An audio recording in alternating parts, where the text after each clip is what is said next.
Greetings, gorgeous, gracious, festive, fabulous friends. Thank you so much for coming to my party of positively perfect, playful people. Are you hungry? Why don't you take a look at our magnificent, mouth-watering menu.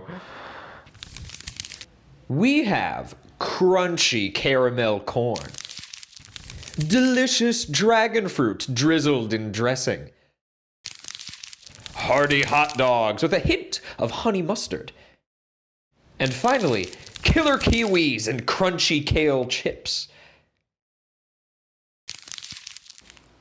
What else do I need? Oh, what's that, Mia?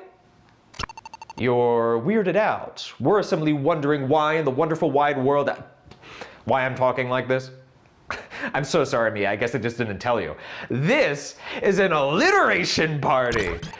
Friends, let's take a momentous, magical minute to learn about how alliteration can create memorable moments.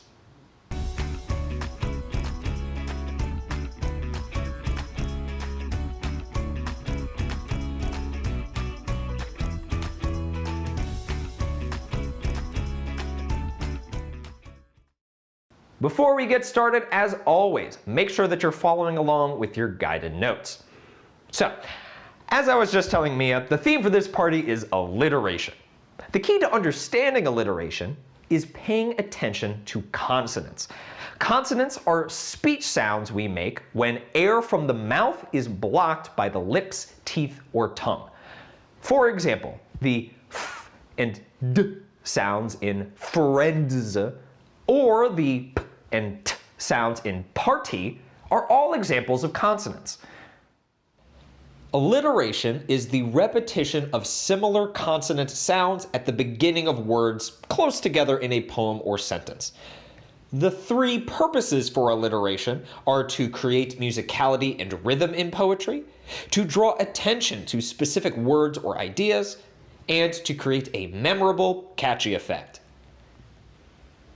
A great example of alliteration can be found in the famous tongue twister, Peter Piper. Peter Piper picked a peck of pickled peppers. What consonant sound is making all the alliteration in that sentence? Notice how this line uses the consonant sound p several times in one sentence. This is an alliteration that creates a catchy and rhythmic effect for its audience. Keep in mind that not every poem that uses alliteration will have it throughout the entire poem. There may also be instances of alliteration that use different consonant sounds. Let's take a look at another example. When I see birches bend to left and right, I like to think some boy's been swinging them. But swinging doesn't bend them down to stay, as ice storms do. Often you must have seen them. They click upon themselves as the stir cracks and crazes their enamel. Can you identify where the alliteration is in this poem? Pause the video and answer in your PDF.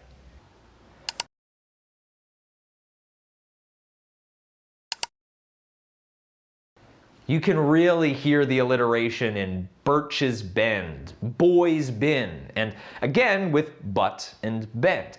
These are words chosen by the poet in order to emphasize the theme of childhood and imagination in terms of connecting with nature. Cracks and crazes is another alliteration that really makes this phrase stand out.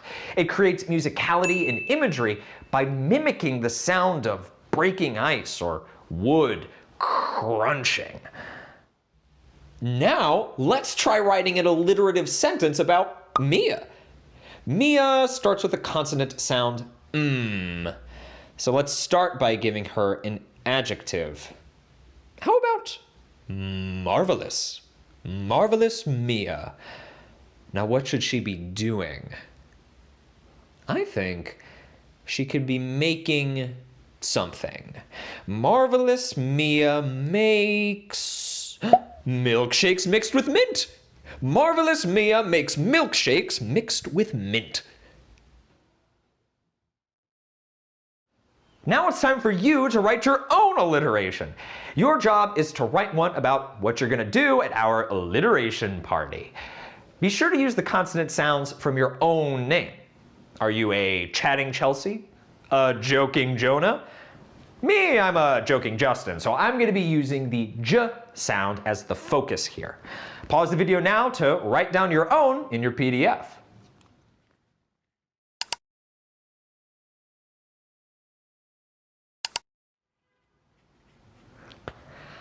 All right, I can't wait to see what you came up with, but here's mine first. Jealous Justin judges jackets jokingly. You see how I use the J sound as the focus to create the alliteration? Ooh, ding dong, the doorbell's droning. Remember, alliteration uses these consistent consonant sounds to create rhythmic and remarkable poetry. But now, it's time to get this alliteration party started! Woo! Oh, hello, kind Katrina and noble Nathan. Welcome to this assembly of alliterative amusement. Hey.